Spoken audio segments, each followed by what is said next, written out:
Here's a story time of how me and my sisters almost got kidnapped. So my mom and her boyfriend were just gonna go out and have a night to themselves, and I was home watching my two little sisters. At the time, I was 13, my two little sisters were 9 and 6. So around 6 p.m., my mom and her boyfriend leave. Me and my sisters just sit down and watch a movie, and then I get up to make them dinner. I get paranoid really easily, and while I was making them dinner, I look out the kitchen window, and I thought I seen somebody in the backyard.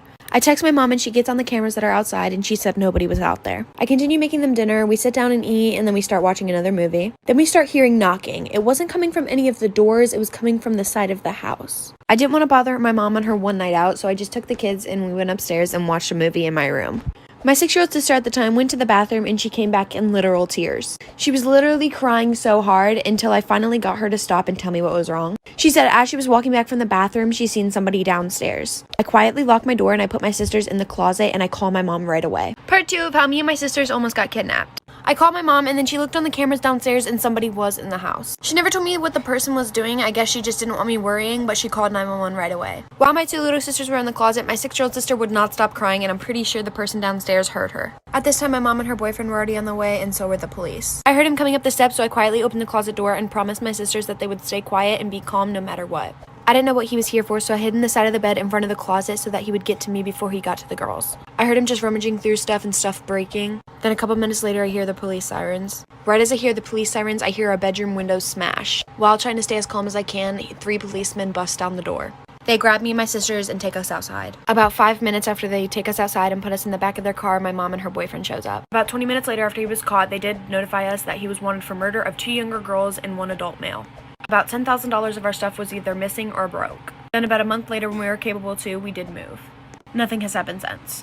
Story time about why I will never babysit ever again. So a little background information, I was 17 and a senior in high school. And my parents were super annoyed about the fact that I hadn't had a job since I was 14. So their friends just happened to need a babysitter. So they told me that I had to do it. So fast forward, I go over there super early in the morning and the mom had already left for work. And the dad, who we're gonna call Will, he was just about to leave. And before he walked out the door, he told me that there was a list of things that needed to be done before they got home. So their daughter Autumn, who was 5 years old, she was still sleeping. And I was reading through the list and it was just normal stuff like nap time at 2 o'clock, no pop after 7 o'clock, that sort of stuff.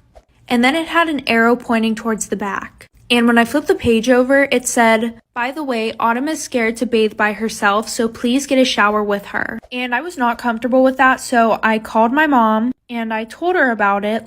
Part 2 about why I will never ever babysit ever again. So like I said, I flipped the page over and it said that their daughter was scared to bathe alone, so I would have to take a shower with her. And I called my mom and I told her about it. And she was like, well, honey, that doesn't sound that weird. Don't you remember when your little brother was scared of the toilet and we would have to take him to the bathroom and stand there with him for 20 minutes while he tried to go to the bathroom? So I was super annoyed that she was even comparing those two situations. Because first of all, that was my little brother. Second of all, this is just freaking weird. So I told her to bring my bathing suit over and then I did everything on the list. Fast forward, Autumn said that she really liked me, so her parents wanted me to come over and babysit again. So I did, and whenever I was setting up the shower that day, there was a stack of towels sitting on the toilet, and when I picked it up to move it, a camera fell out of the pile of towels as soon as I picked it up, and it was recording. I was really weirded out, but I wanted to show it to my mom, so Part 3 about why I will never ever ever babysit ever again. So like I said, I picked up the stack of towels and a camera that was recording fell out of it. And while I was home later that night, I was waiting for my mom to get home when I got a call from Will. And if you don't remember who that is, that's Autumn's dad. And of course I wasn't going to answer the phone because I was super weirded out and low-key scared. But then he left a voicemail. And he was like, hey, so I know you have the camera. And this is kind of awkward, but I'm gonna need it back. I can pay you whatever you want, and I would prefer that we don't tell anybody about this.